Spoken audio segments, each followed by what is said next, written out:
This program is a paid program and does not necessarily reflect the opinions, values, and policies of Radyo Natin.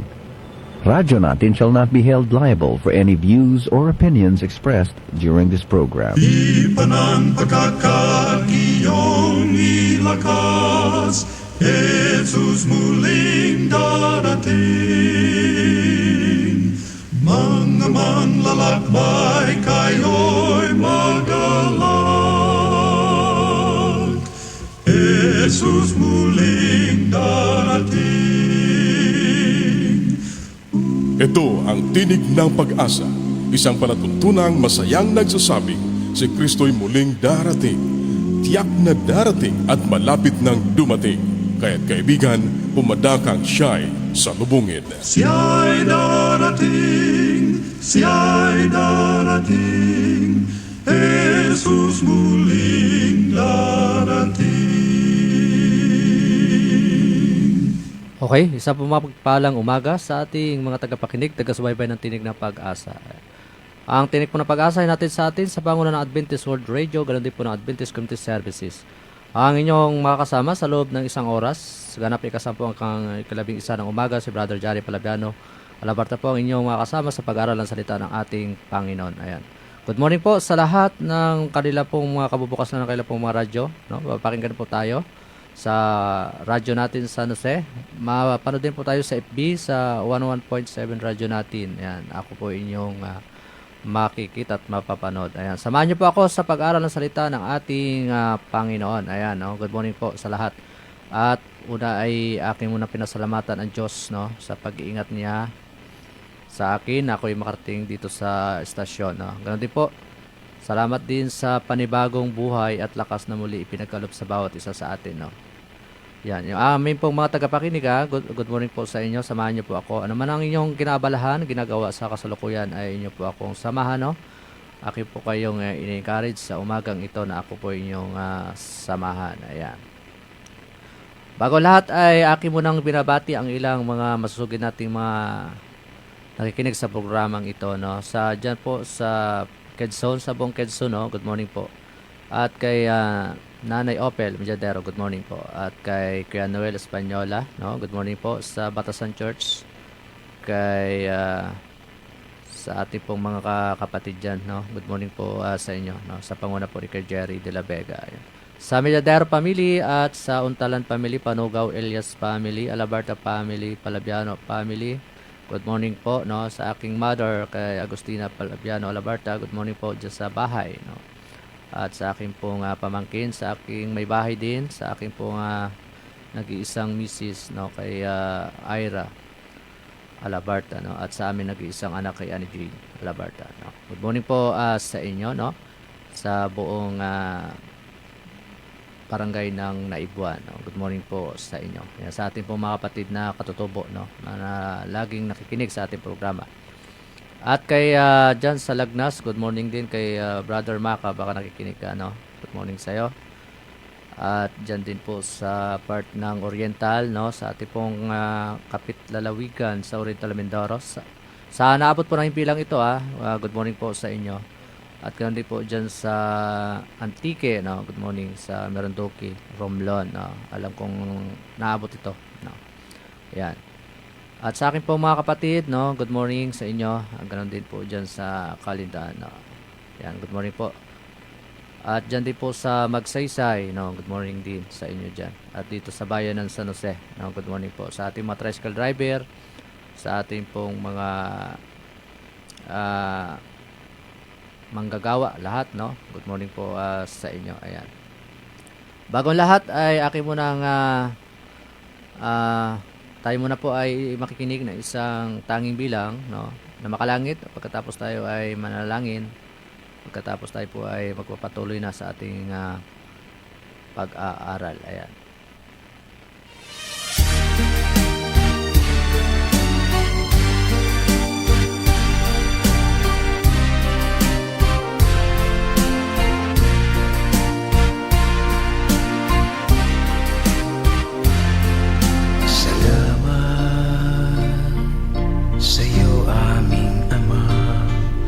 Salamat sa iyong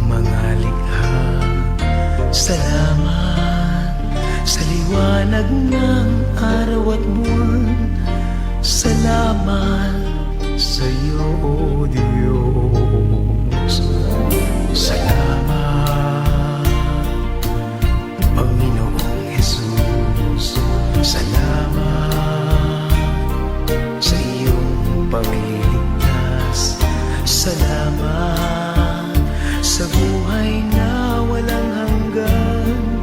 Salamat, salamat sa iyo. Walang hanggang pasasalamat ang sa'yo'y aming sasambitin. Maging sa huling sandali ng aming buhay, pasasalamat sa iyo'y walang hanggan.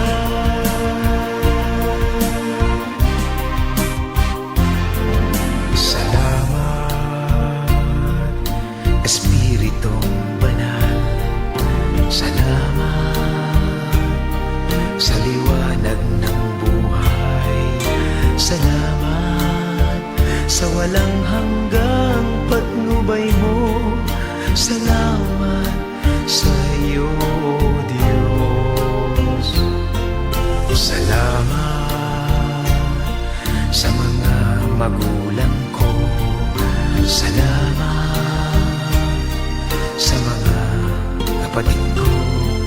Salamat sa lahat ng kaibigan ko. Salamat, salamat sa iyo. Walang hanggang pasasalamat ang sa'yo'y aming sasambitin. Maging sa huling sandali ng aming buhay, pasasalamat sa iyo'y walang hanggan.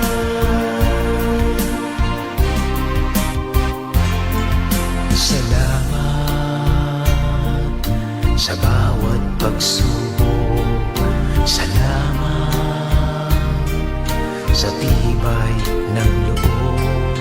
Salamat sa landas ng pagbabago.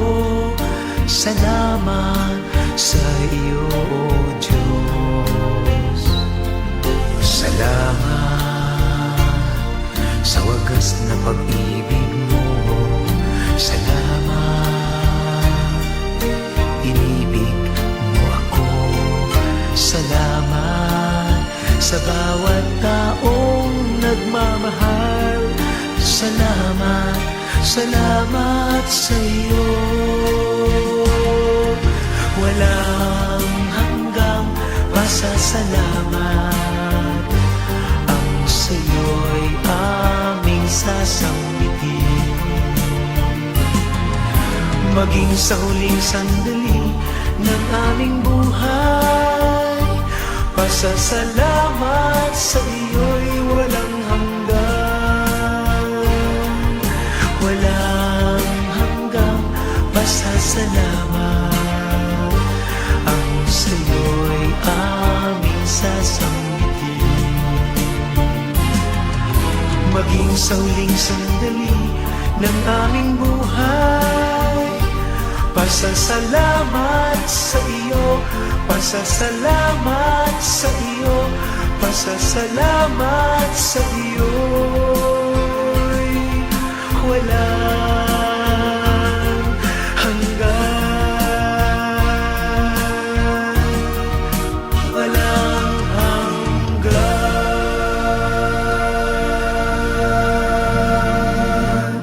Tayo po ay manalangin. Dakila at makapangyarihan naming Diyos na may-ari naming mga buhay. Ngayong umaga, uli kaming lumapit sa inyo upang mag-aral ng inyong pong mga salita. Dalangin po namin ang inyong pong pangunguna. Nais po namin kayong aming makasama sa pag-aaral ng salita po ninyo. At kayo, Panginoon, magsalita sa aming kalagitnaan upang ang inyong pong mga salita ang mahayag, hindi po ang aming sarili. Ganon din ang aming mga tagapakinig tagsubay ng programang ito. Patuloy silang bigyan ng kaunawaan at kasiyahan na kanila pong mapakinggan ang inyong pong mga salita, Panginoon. ang inyong banal na espiritu ng mga siwa sa aming pong kaisipan at sa aming puso. Ganon din ang inyong pong mga banalangin na patuloy namin na yan sa aming pong pag-aral na ito upang maging kalukod-lukod po kami sa inyong banal na harapan.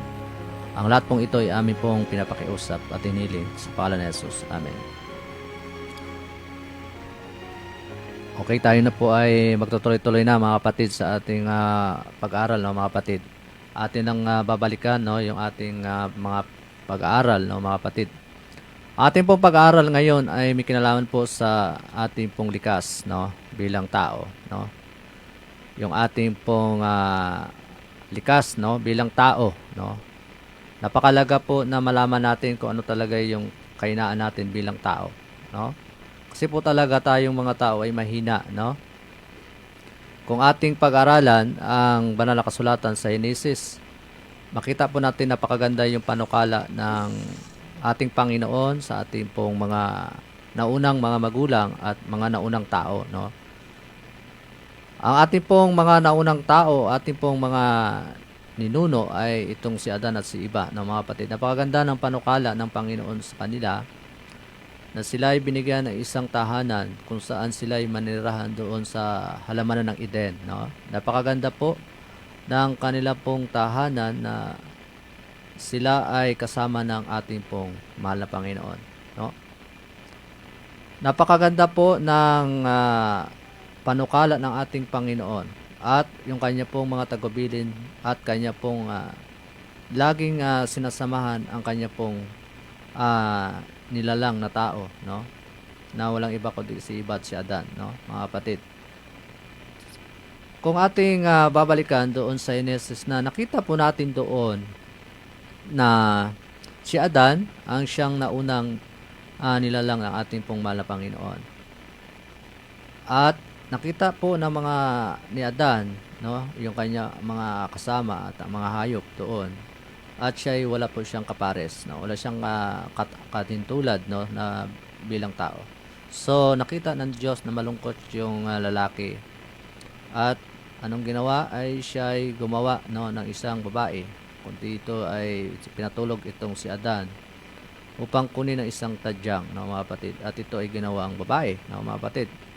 So nangyari na po yon at nakita natin na tuwan-tuwa na itong si Adan at nakita niya yung kanya pong makakasama. Ayan. So, ayon sa kwento, mga kapatid, no, ay masaya sila, no, na nandoon sa halaman ng Eden kung saan sila ay nanirahan, no, at sila ay kasama ng ating Panginoon, no. At meron pong nangyari, no, mga kapatid, sa kanila pong pagtira doon at itong kaaway ay gumawa din po ng paraan upang sirain yung ugnayan, no, ng tao at sa ating pong mahal na Panginoon, no. At siya ay gumawa ng paraan, no. At siya ay ginamit niya itong ahas, no, mga kapatid, upang tuksoin, no, itong si Eva, no. Bagamat itong si Adan ay natutulog doon sa kanilang tahanan, mga kapatid, at siya ay gumala, no, mga kapatid. At nakita po natin doon na siya ay ayon sa kwento, mga kapatid, ay natukso ito, no, natukso itong si Eva, no. Siya ay tinukso ng ahas. Ang sabi doon, no, doon sa chapter 3 ng Genesis, kung ating babalikan, ang sabi doon ay nagkasala yung tao. Bagamat wala pang kasalanan, no, yung tao, no, kay si Adan, no, at si Eva. Napakaganda, no, yung kasi sila ay talagang masaya na namumuhay at hindi nila alam na sila ay hubad, no, mga kapatid. At yung katuwiran, ang damit ng Panginoon ang kanila pong suot, mga kapatid. Ayan. So hindi nila alam yon, no, na kung sila po ay hubad, no. Ang sabi doon sa chapter 3 ng Genesis, ang ahas nga ay higit na tukso kaysa alinman sa mga mailap na hayop sa parang nalikha ng Panginoong Diyos. Sinabi niya sa babae, sinabi ba ng Diyos na huwag ninyong kakainin ang mula sa alimang punong kahoy sa lamanan? Yan po yung sinabi ng ahas.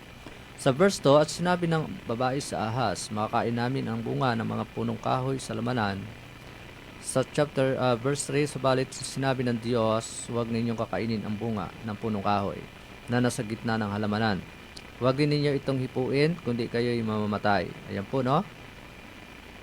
At sinabi doon sa 4, no, verse 4, subalit sinabi ng ahas sa babae, tiyak na hindi kayo mamamatay, sapagkat nalalaman ng Diyos na kapag kayo kumain noon ay mabubuksan ang inyong mga mata at kayo'y maging kagaya ng Diyos na nakakilala po ng buti at masama, no?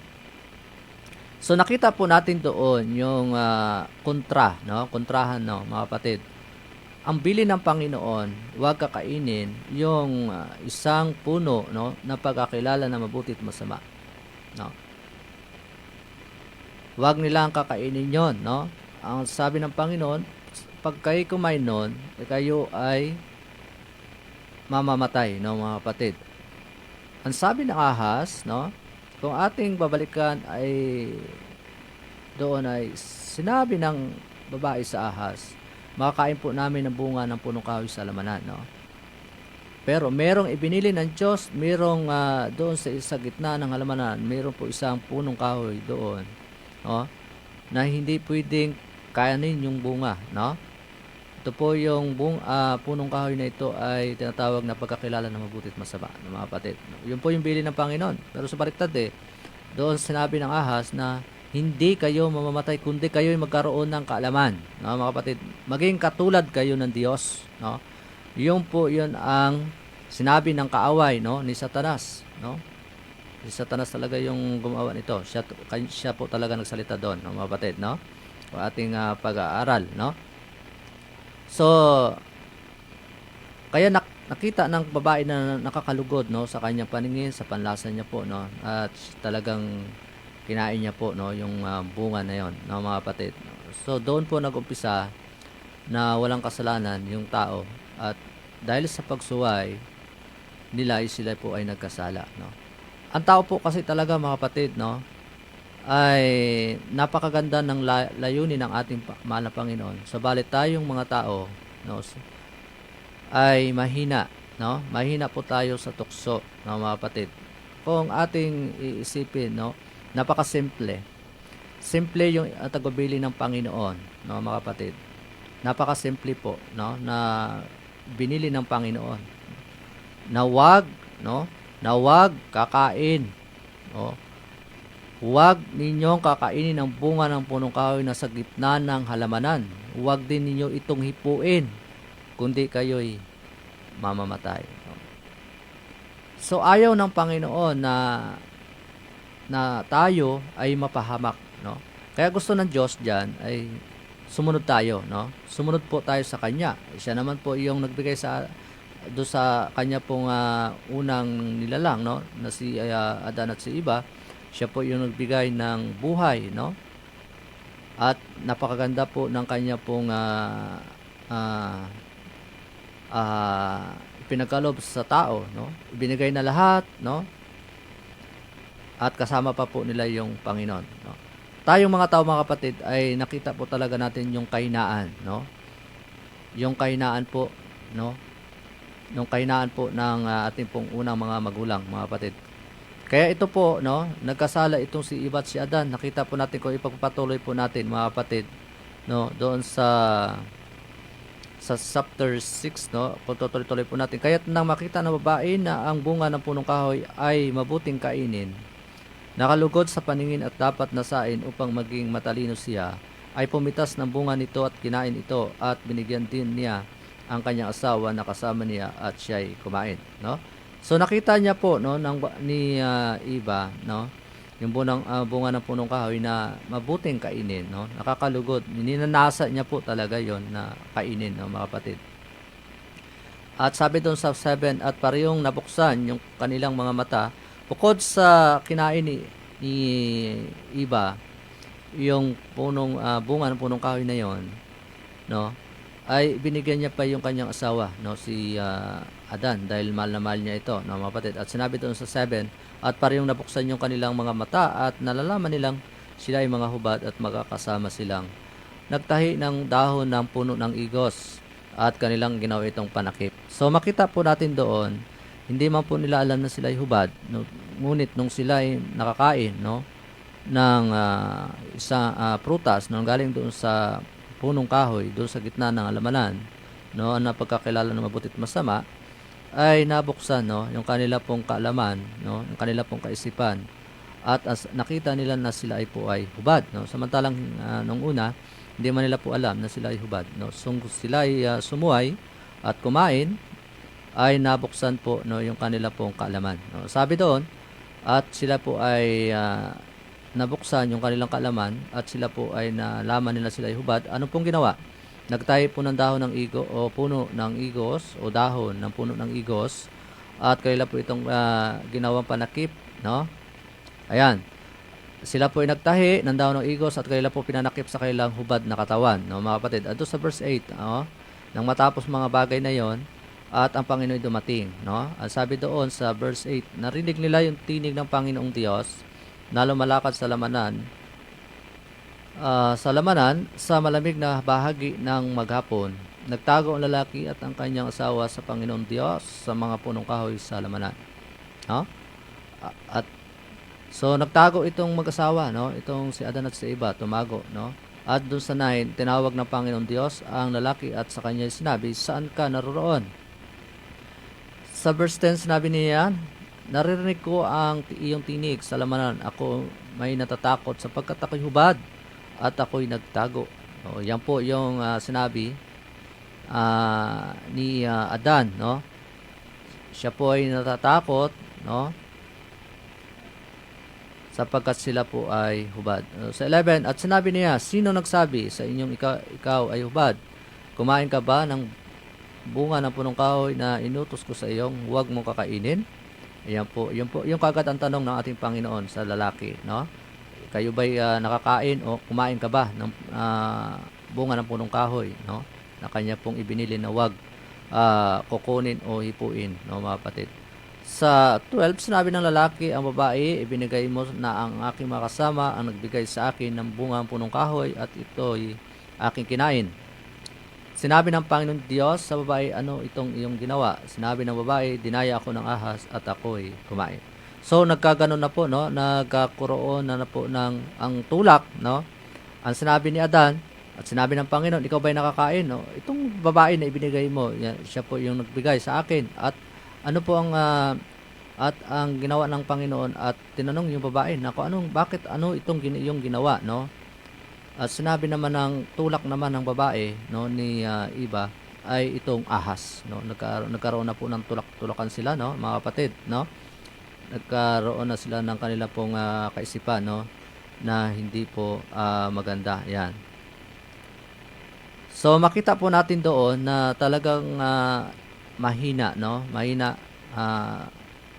ang likas, no, yung ating kaisipan, no, yung ating madali matukso, no, mga kapatid, tayong mga tao, no, sa panahon po natin, ganun din po ang mga nangyayari, no, mahina po tayo, madali tayong madaya, madali tayong matukso, no, at madali tayong madala, no, mga kapatid, no, sa sanlibutan ito, mga kapatid, no. Napakahina po talaga natin, mga kapatid, at makikita po natin doon kahit po sa ating pong kasi meron na po tayong binhi ng kasalanan, no, nanggaling po sa ating mga ninuno, no, kay Adan at kay Eva.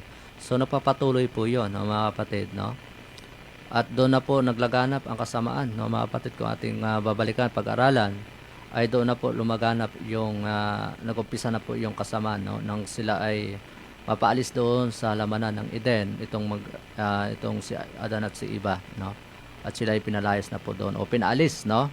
At sila ay binigyan ng isang lupa na kanila pong bobongkalin at paghahanap buhayan. So makita po natin doon na sila ay napunta sa kahirapan, no? Dahil dala nga sa kanilang pagsuway sa ating pong mahal na Panginoon, kaya po nangyari itong mga bagay na ito. Ayan. So tayo po ay magpatuloy, mga kapatid, na tayong mga tao talaga ay mahina, no? Madali tayong maakit, no? Madali tayong mahila, no? yun ang dapat nating pag-aralan, no, mabuti, na para tayo ay hindi mahulog sa kapamakan. Dapat isipin muna natin ang mga bagay na dapat natin bago natin gawin ang isang bagay, o tayo ay binalalaan na ng ating pong mahal na Panginoon, dapat ay ating pong sundin ito, no, mga kapatid, no. Kaya nagkaroon nga po ng kamatayan, no, mga kapatid, no. Kung ating pag-aralan dun sa Roma, no, chapter 5, no, 12, patuloy na doon ay lumaganap na po, no, yung kamatayan, no. Sa panahon ng ating pong ninuno, no, hindi man po sana mangyari ito dahil nga sa kailang pagkakamali, pagsuway sa Panginoon. Ito na po yung kabayaran ng kasalanan, no, yung kamatayan. Kaya nagkakaranas po, lahat po tayo ay nakakaranas ng kamatayan at kahirapan dahil po sa ating pagsuway sa ating pong mahal na Panginoon. Ayan, no? So, nakita po natin doon, mga kapatid, sa ating pag-aaral na tayong mga tao, no? Doon kasi sa panahon ni Eva at ni Adan, no? Sila ay nagkalayo, no? Dapat talaga pag sila ang mag-asawa talaga dapat hindi magkalayo kundi laging magkasama, kasi na pag malayo yung isa, diyan po nagkakaroon po ng tukso yung kaaway po, mga kapatid. Ayan. So tayo magpapatuloy, mga kapatid, no, mamaya-maya, no, at hingi lang po tayo ng isang awitin, no, at tayo ay babalik mamaya-maya, mga kapatid. Agos ng tubig sa batis ay lumalagaslas sa tabi ng bato, ito'y humahampas. Batis na walang tigil sa pag-agos na kung saan marami ang nabubuhay, marami ring namamatay. Agos ng batis sa buhay ng tao, tumatakbo sabay nito sa dagat na wagas ang tungo. Buhay natin sa Diyos nang galing sa Diyos mo rin itagubilin. Gamitin mong pagpapala sa buhay ng iyong kapwa.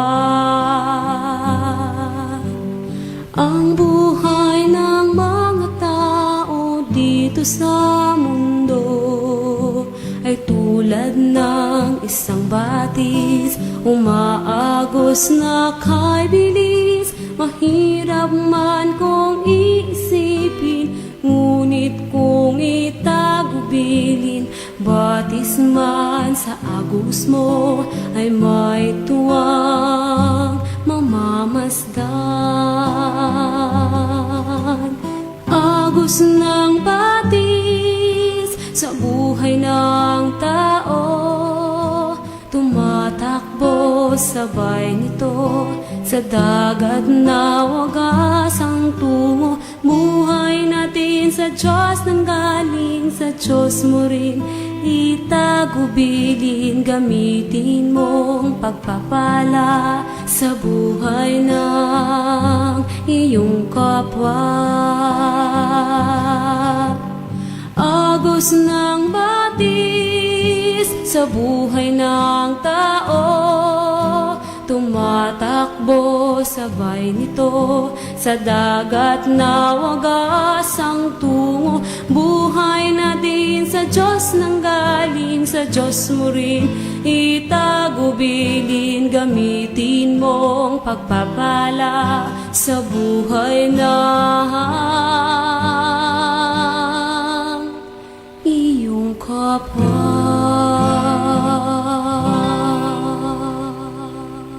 Amen. Ayan. So, salamat sa napagandang awitin, no, na ating pong napakinggan, no. Tayo po ay magtutuloy-tuloy na, mga kapatid, no.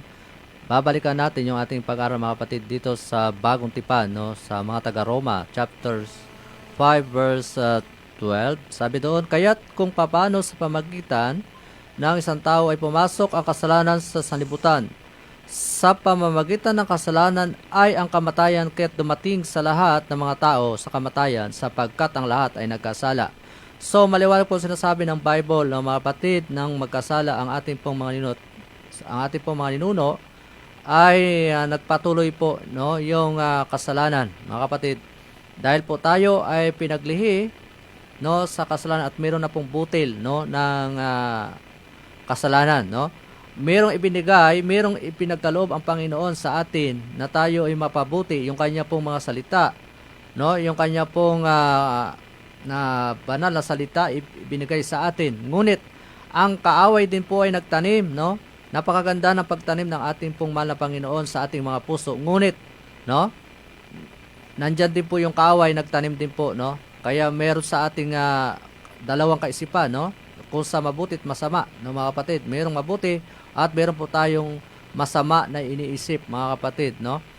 Kaya nagpatuloy po ang kasalanan, no, mga kapatid, hanggang ngayon, no, at hindi po ito naputol, no.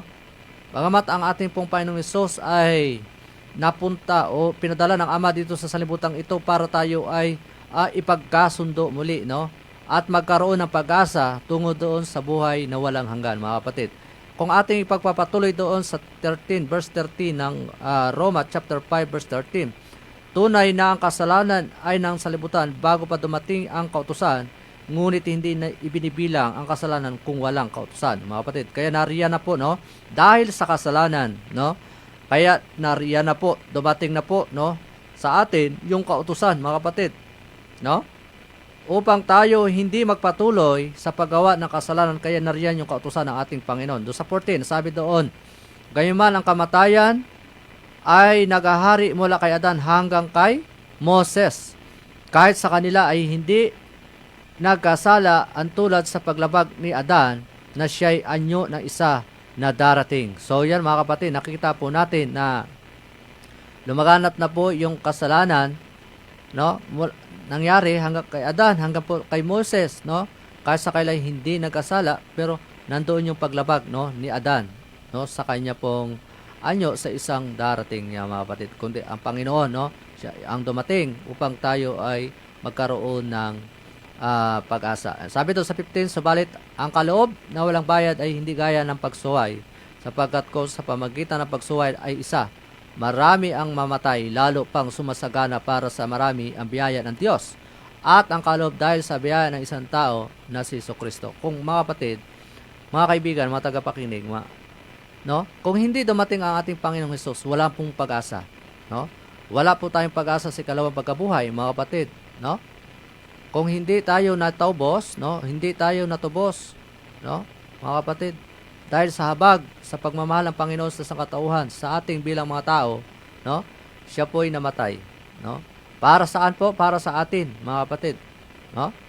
Hindi po sapat ang tupa, no, na handog para sa ating kasalanan, kundi ang Panginoon ang siyang nagbigay ng kanya pong sarili na siya ay maging handog para sa lahat upang tayo magkaroon ng pag-asa. Ayan po, mga kapatid. Sa 16, at ang kaloob na walang bayad ay hindi gaya na ibinuga o binunga ng pagkakasala ng isang tao, sapagkat ang katulanan dumarating na kasunod ng pagkakasala ng isa ay nagbubunga ng paghatol, no? Subalit, ang kaloob na walang bayad na kasunod ng maraming pagsuway ay nagbubunga ng pag-aaring ganap, sapagkat kung papaano sa pagsuway ng isa ay maghahari ang kamatayan sa pamagitan ng isa, ay tumanggap ng kasaganaan ng biyaya at kaloob na pagiging matuwid ay lalo pang naghahari sa buhay sa pamagitan ng isa, si Jesucristo. Yan po, no, mga kapatid, nakita po natin, no, na hindi tayo pinabayaan ng Panginoon, no. Talagang inabot niya tayo, mga kapatid, at siya ay naganyong tao upang maramdaman kung papaano maging tao, no, at papaano maging mahina, no. Naranasan po ng ating pong mahal na Panginoon niya, mga kapatid, no. Kaya tayo bilang mga tao ay talagang makita po natin yung ating pong likas, no, na makasalanan, no. Likas tayong marami tayong likas, no, bilang mga tao. Mahina, madaling matukso, madaling mahila ng salibutang ito, no. Kung ating mabasa doon sa 1 John 4, no, 4 4 verse 7 paakyat, no, pataas, kung ating babasahin doon na wag po na tayong aayon sa sanlibutan, no? Kung kung ating gustong makita ang Panginoon, no, mga kapatid, sabi doon sa 4:8 ng 1 John ay kung ating iniibig ang Panginoon, no, ating makikilala ang Panginoon kung ating pong malinis, no, yung ating pong puso, no. Ibig sabihin yung puso natin ay malinis, makikilala po natin ang ating pong Panginoon, no, mga kapatid. Kung ang puso po pala natin ay puro galit o mga ano pa man diyan, ay hindi po natin makikilala ang ating pong Panginoon, mga kapatid, no. Kung ating babasahin doon sa aklat ng awit, no, chapter 51 verse 1 hanggang 10, no, makita po natin doon na dapat humingi po tayo, no, mabago yung ating pong puso, ng ating isip at baguhin yung espiritu sa ating loob, mga kapatid, no. Kundi po yan ay upang tayo ay mapabuti, no, mga kapatid, no. Tayo kasi mga tayo, no, yung ating ugali, no, mga kapatid, ay hindi natin na ibig sabihin yung ating pong likas talaga ay nariyan po lahat, no. Bilang tao, talaga lahat ay tayo ay mahina, no. Tayong mga tao, mga kapatid, lalo sa ating mga pag-uugali, no, mga kapatid, madali tayong magalit, madali tayong nandyan na yung mga ugali po natin na hindi naman karapat-dapat, no, sa harapan ng ating Panginoon, no.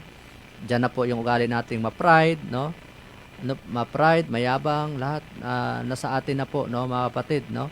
Ayan ay hindi naman ayaw ng Panginoon yon, yung ating pong mga ugali na ganon, no, mga kapatid, no. Ayan po yung ugali ng ni Satanas, mga kapatid, no. Gusto ng Panginoon, mga kapatid, na tayo ay mapabuti, no. At ang gusto ng Panginoon, mga kapatid, na tayo ay magbago. Ang gusto ng Panginoon, siya yung ating paglingkuran, yung mga kapatid, no. Ang kaaway naman gumagawa ng paraan na upang tayo may layo, no. May layo sa kaaway sa Panginoon. Gusto ng kaaway ay tayo ay malayo, no, mga kapatid. Ayaw ng Panginoon na ayaw ng kaaway na tayo ay maglingkod sa Panginoon. Kaya gumagawa siya ng kaparaanan, no. Maraming ginagawa ang kaaway upang sirain yung ugnayan natin sa ating Panginoon, mga kapatid, no. Yung para tayo hindi makapokus, no, sa kanya pong mga salita, no, mga kapatid, gumagawa ang kaaway na tayo ay mawala doon, no. Hindi natin maisip yung magbasa ng Bible, mag-aral, makipag-usap sa Panginoon, manalangin, umawit. Hindi na po yun kasi binibigay din ng kaaway yung kaparaanan para tayo ay maging busy, no. Sakit natin mga tao, busy po, no, mga kapatid. Tayo mga tao ay laging busy, no. Wala po tayong pagkakataon na tayo ay makapaglingkod, no, sa ating Panginoon, makapag-aral ng kanya po mga salita, no. Ay sabi nga doon sa Juan 5:39 na dapat nating saliksikin, no, ang kanya po mga salita upang tayo magkaroon ng buhay, no, mga kapatid. Kung atin din mabasa, no, doon sa aklat ng Mateo kabanatang 6, no, yung sa unahin natin ang kaharian ng Diyos, no, sa 6:33, no, dapat nating unahin muna ang kaharian ng Panginoon, no, at yung mga bagay ay bawal ang idadaragdag, no, ibibigay o darating lang po, mga kapatid, para sa atin yung mga kapatid. Ibig sabihin, dapat tayo ay laging unahin ang ating pong mahal na Panginoon, no. Yan. Bagamat tayo ay sabi nga diyan dito sa Roma na tayo mamamatay, no, ay dahil nga sa pagsuway, no, tayo ay makasalanan. Yun po yung bayad, no. Yun po yung kabayaran ng kasalanan po ay kamatayan, no. Hindi po mapag-ihiwalayan, mga kapatid, no. Dahil sa biyaya ng ating Panginoon na si Jesucristo ay nagkaroon po tayo ng pag-asa doon sa ikalawang pagkabuhay, mga kapatid, no. Yan. Ito po yung dapat nating gawin, mga kapatid. Bagamat wag nating isipin na wag nating tuldukan, no, mga kapatid, na bagamat tayo makasalanan. Alam po natin tayo makasalanan, no. Wag po tayo titigil, no, mga kapatid. Dapat kung alam natin tayo yung makasalanan, mga kapatid, meron pagbabago sa ating buhay, no, mga kapatid, no. Tanggapin natin ang ating Panginoon, no, mga kapatid. At sabi po dito, no, sa ating pong pag-aaral, mga kapatid, kailangan po natin ng una po, no, mag-ukol po tayo ng panahon sa panalangin araw-araw mga kapatid, no? Huwag po nating isipin na tayo makasalanan, wala na pong paraan, no, para tayo ay maligtas, no? Huwag po ihinto yung ating kaisipan, no, mga kapatid. Kailangan ipagpatuloy po natin yung ating pong paglilingkod sa ating pong Panginoon, no, mga kapatid. Bagamat ang ating buhay ay maikli, no, ay ituloy-tuloy lang po natin yung ating pong paglilingkod, no, sa ating Panginoon. Yung ugnayan natin, yung relationship natin sa Diyos, no, mga kapatid, huwag po mawala 'yon, no, mga kapatid. Kahit man po tayo abala, no, marami tayong kinabalahan. Huwag po tayong manghihina, no. Kasi tayo madaling manghina no, mga kapatid, no. Kasi nandiyan yung mga trabaho po natin na araw-araw, no, napakadami, hindi matapos-tapos, no. Yan po yung ginagawa ng kaaway. Binibigyan tayo ng kabalahan, no, para tayo ay hindi makapaglingkod po saan? Sa ating pong mahal na Panginoon. Sabi dito, kailangan po natin, no, ito yung una, no, dapat natin gawin, no. Mag-ukol po tayo ng panahon, no, sa panalangin araw-araw, mga kapatid. Tuwing umaga po ay pagising po natin, dapat po tayong lumuhod, no, sa panalangin sa tabi ng inyong higaan, no, bago tayo gumising, no, sa ating higaan. At tayo muna po ay manalangin, no, mga kapatid. At hilingin sa Panginoon na ingatan at pangalagaan sa buong maghapon, no, ng panalangin ay makipag-usap kay Jesus. Ibig niyang makipag-ugnayan sa Kanya. Huwag haharapin ang isang araw na hindi po lumalapit sa Panginoon, no, sa panalangin. No, napakalaga po yan, mga kapatid, kahit tayo ay bago tayo sumabak sa ating pong mga gagawin sa buong maghapon, italaga po natin sa Diyos. Kausapin po natin ang Panginoon na tayo ay ingatan sa buong maghapon. Ayan. Ganon din po, no, sa gabi, no, bago tayo matulog, atin munang pasalamatan ng Diyos, no, at tayo ingatan sa buong magdamag ng ating pong pagpapahinga, at ingatan po yung ating buhay, no, mga kapatid, dahil ang Diyos ang may-ari, siya may hawak, siya nagbigay ng ating pong hininga at ang ating pong buhay o anuman ang ating mayroon tayo. Ayan. Ayan, kailangan po natin. Ayan, mga kapatid. So, kailangan po natin lumapit sa ating pong Panginoon, no? Magingit ng tulong sa panahon na tayo ay may karamdaman. Marahil hindi pa nagbibigay ng isa sa inyong mga mahal sa buhay ng kanyang puso sa Diyos, ay sabi po ay huwag limutin, manalangin para sa Kanya. Patuloy na manalangin o mapapalambot sa maraming matigas na puso, no, kaibigan, ang panalangin ng inyong pinakadakila, no, nakapangyarihan kapag ikay nalalangin at humingi ng tulong sa buong langit. Hindi ka po, no, pabayaan ng ating Diyos, kaya't huwag kalimutang manalangin. Kung ikaw ay nagkamali at dinaig ng ilang kasalanan, no, huwag sabihin o wala nang halaga para sa akin ang sumubok pa, no. Ako'y napakahina, ibig ni Satanas na sumuko ka sa kawalan ng pag-asa. Si Judas po ay nanalangin, no, bagamat si Judas na ay pinagbili na niya yung ating mahal na Panginoon, no, mga kapatid. Yan po yung gusto ng kaaway, na tayo ay sumuko na, no. Sumuko na po tayo, no, at mawalan tayo ng pag-asa. Yan po yung tinatanim ng kaaway sa ating makaisipan at sa ating puso, mga kapatid, upang tayo ay huwag nang lumapit sa ating Panginoon. Ayan, huwag na po tayo maglingkod, no, kasi ilalagay niya yung wala ng pag-asa, no, mga kapatid. Gusto kasi ni Satanas ay kuhanin tayo lahat, no, at gusto niya sa kanya lang tayo, no. At ang dulot niyan, mga kapatid, ay mapapahamak tayo kung si Satanas po o yung kaaway ng Panginoon ang ating pong pipiliin, mga kapatid. Yan. Ngayon, sa kanya ay may kakayahang mag-ingat sa iyo mula sa pagkatisod at sa iyo makapaghaharap na walang kapintasan sa harapan ng kanyang kalwalatian na may malaking kagalakan, mga kapatid, no. So, makita po natin doon, mga kapatid, na napakalaga na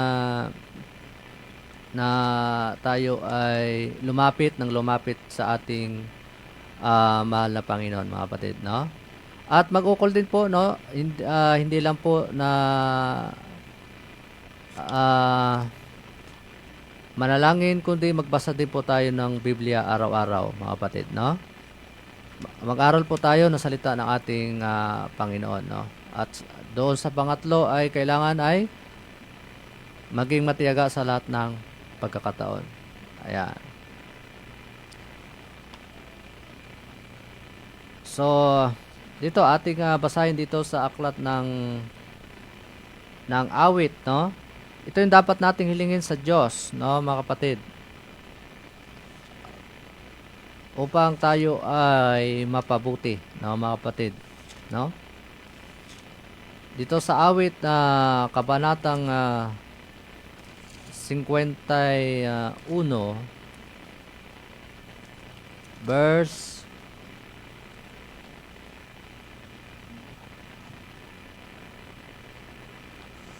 9, no? Sabi dito, ikubli mo ang iyong muka sa aking mga kasalanan at pawiin mo ang lahat kong mga kasamaan, no? At doon sa 10, lumalang ka sa akin ng isang malinis na puso, O Diyos, at muli mong baguhin ang matuwid na espiritu sa loob ko. Ito yung dapat natin hilingin po sa ating pong mahal na Panginoon, no? Para tayo ay maging kayaya, no? At makita sa atin yung sa ating puso yung malinis, no? Ito yung dapat nating hingin sa Panginoon na lumalang ka sa akin ng isang malinis na puso, no? O Diyos, at muli mong babaguhin ang matuwid na espiritu sa loob ko, no? Yan po yung ating hilingin sa Panginoon, mga kapatid. Kailangan po nating ipalinis, no, sa ating mahal na Panginoon ang ating mga puso na marurumi, no, mga kapatid. At kung ating pong pag ang ating pong puso ay malinis na, doon po natin makikilala ang ating pong Panginoon, no? Dahil ito ay hindi na matatabunan yung ating mukha, no, ng kasalanan kung ang ating puso ay malinis na at yung ating espiritu ay nabago na, no? Doon talaga makikita natin ang Diyos, mga kapatid, no? Doon natin siya makikilala kung anong ugali ng ating Panginoon. Yun din ang maging ugali po natin, mga kapatid, no? Pagkamat tayo makasalanan, may pag-asa po tayo, no, mga kapatid. Ang pag-asa po natin ang ating pong Panginoon, mga kapatid, no? Ayan. So, napakalaga po na ito yung ating hihilingin, no, mga kapatid. At matututo po tayong magmahal, no, sa ating kapwa, mga kapatid. Kasi kung wala na po yung mga pangit na nasa puso natin, no? Kasi po tayong mga tao ay hindi nandyan po talaga yung makita natin yung ugali po talaga natin na marami sa ating mga ugali na pangit, no, mga kapatid. Nais ng Diyos na alisin natin yon, no? Ipalinis natin sa Panginoon yun, ibigay po natin sa Panginoon upang tayo ay makaisip na mabuti at maayos at nakakalugod sa kanyang paningin at nakakalugod o natutuwa yung ating kapwa na nakita sa atin yung ugali ng ating Panginoon sa atin, mga kapatid, no? Ayan. Para tayo ay matuto, no, na mahalin ang ating pong mahal na Panginoon, una, ang ating kapwa, no, mga kapatid. Makikita po doon natin na mababago yung ating galaw, pagkilos, kaugalian kung ang Panginoon o yung salita ng Panginoon sa kabuhayan po natin, no? Yan, tinuturuan po tayo ngayon umaga na ito na mabago yung ating pong puso at kaisipan, mga kapatid, no? Upang tayo ay mapabuti, no? Kaya wag po natin tularan yung salibutan kung ating mabasa doon sa 1 John, no? 4, no? Paakyat na talaga ay wag po natin tularan ang salibutan kung gusto nating makilala ng lubos ang ating Panginoon. Wag po tayong magpatukso at wag rin po tayong manghina, bagkus dapat po tayo maging malakas. Tayo po ay mga taong makasalanan, dapat hindi po tumigil, no, na tayo manghina, bagkus tayo dapat ay maging malakas, no, sa harapan ng ating Panginoon, no, mga kapatid. Ang Diyos ang siyang biyaya, ang Panginoon Jesucristo ang nagbigay sa atin ng pag-asa tungo doon sa buhay na walang hanggan na kanya pong ipangako sa bawat taong sumusunod na naging tapat hanggang sa kanya pong ikalawang pagbabalik, no. Wala po tayong kasiguraduhan doon kay Satanas, mga kapatid, no. Siguradong wala po, no. Kung pipiliin po natin ang kaaway ng ating Panginoon, wala po tayong mapapala doon kundi kapahamakan po, kamatayan ang maging hatol po natin, mga kapatid, no. Kung sa Panginoon tayo ay doon makakasama natin po ang Panginoon doon sa langit na bayan, mga kapatid. Ayan. So, yan, tayo po ay mga ilang minuto pa tayo bago magtapos, no, mga kapatid, no. Inakaris ko po kayo na lagi nyo subaybayan ang programang ito, mga kapatid, Matinig na Pag-asa, upang marami pang mga matutunan po tayo tungkol po sa ating pong mahal na Panginoon yan. Araw-araw po ito, tayo po ay napapakinggan, no, sa radyo natin, no, mga kapatid. Kaya marami pong salamat, no, sa inyong pagsusubaybay, sa inyong pong pakikinig sa ating programang Tinig ng Pag-asa. Ayan. Bago sa ating pagtatapos ay tayo muna hihingi ng isang awitin.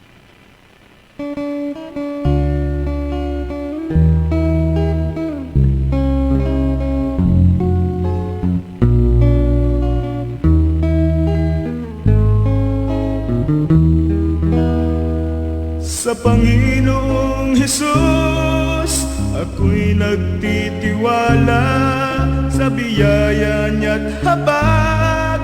Buhay ko ay may kalinga sa pagsubok at lumbay. Naroon siya't dumaramay, ang Panginoo'y tapat kailan pa man. Biyaya niya't habag sa buhay ko'y sapat, di man karapat dapat na ako ay maligtas. Pag-ibig niya'y di nag-iba, di tulad ng iba. Ang Panginoo'y tapat kailan pa man. Kung ika'y nanlalamig at wala kang malapitan, para bang ang daigdig sa'yo'y nakapasan. Alalahanin mo sana na minamahal ka niya. Ang Panginoo'y tapat kailan pa man. Biyaya niya't habag sa buhay ko'y sapat, di man karapat dapat na ako ay maligtas.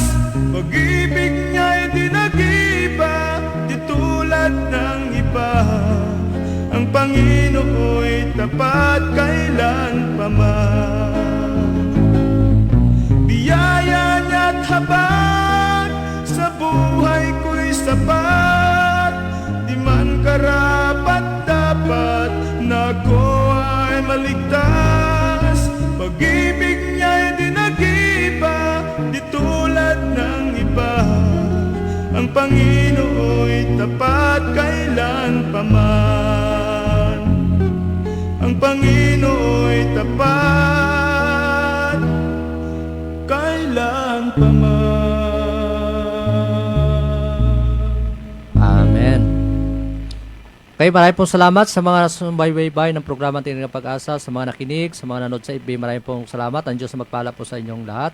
Ganon din sa programang ito, ang ginamit po na istasyon ng radyo natin. Maraming pong salamat sa buong staff ng radyo natin San Jose. Maraming pong salamat sa panguna ng ating pong station manager kay Ma'am Brenda Dais at sa kanya at sa ating pong kasama sa ating control kay Sir Robert, no. Maraming po salamat, no, mga kapatid, sa mga lahat ng mga nakinig, sumubaybay ng programang ito. Ang Diyos ang magpala po sa inyo, no. Ganon din ang buong Occidental Mindoro ay pagpalain po, mga kapatid, at ang buong mundo, no. Tayo po ay manalangin. Ama naming Diyos, banal at makapangyarihan sa lahat, kami po ay nagagalak, nagpupuri, nagpapasalamat sa inyong mga salita na inyo po ay pinagkalob sa amin, na amin na pag-aralan. Bagamat kami ay makasalanan, meron kaming mga ugali na pangit, mga na hindi po karapat-dapat sa inyo. Nawa, Panginoon, tulungan niyo po kami na mabago ito. Lumalang kayo, Panginoon, ng bagong puso at baguhin po ninyo ang Espiritu sa aming loob, upang makita kayo, ang inyong ugali, ang inyong karakter sa bawat isa sa amin. At kayo, Panginoon, ang maging huwaran po namin, maging modelo po namin bilang mga tao, na kayo ang may-ari ng aming buhay. Ay amin dapat ibalik ang mataas na papuri at pagsamba sa inyo pong pangalan, Panginoon. Mula ngayon, tulungan niyo po kami na matuto kaming mag-aral ng inyong pong mga salita at manalangin, makipag-usap, at ang aming pong relationship sa inyo, dapat ito po ay maamin pong maayos Kung nais po namin na inyo pong yung pag-asa na magkaroon kami ng buhay o pangalawang buhay, nakasama namin pa kayo, Panginoon. Pagpalay, Panginoon, ang himpilang ito, ang buong staff ng radyo natin, pagpalay, Panginoon, na patuloy silang gamitin na maging kasangkapan, ipagpahayag ang inyong pong mga salita. Ang pagpapala nawa ng kalangitan ninyo ipag-alop sa bawat isa sa amin. Sa buong maghapon, ang pag-iingat po ninyo, patuloy naming maranasan ang pagmamahal at pagkakaisa ng buong probinsya, ng buong Occidental Mindoro, ganun din ang buong mundo. Inyo pong pagpalain at ingatan, Panginoon. Maraming pong salamat at patawarin po ninyo kami sa aming mga pagkukulang, pagkakasala na aming nagawa sa inyo. Ang lahat pong ito ay aming pong pinapakiusap at tiniling, dinutulog sa matamis na pangalan ng aming Jesus. Amen.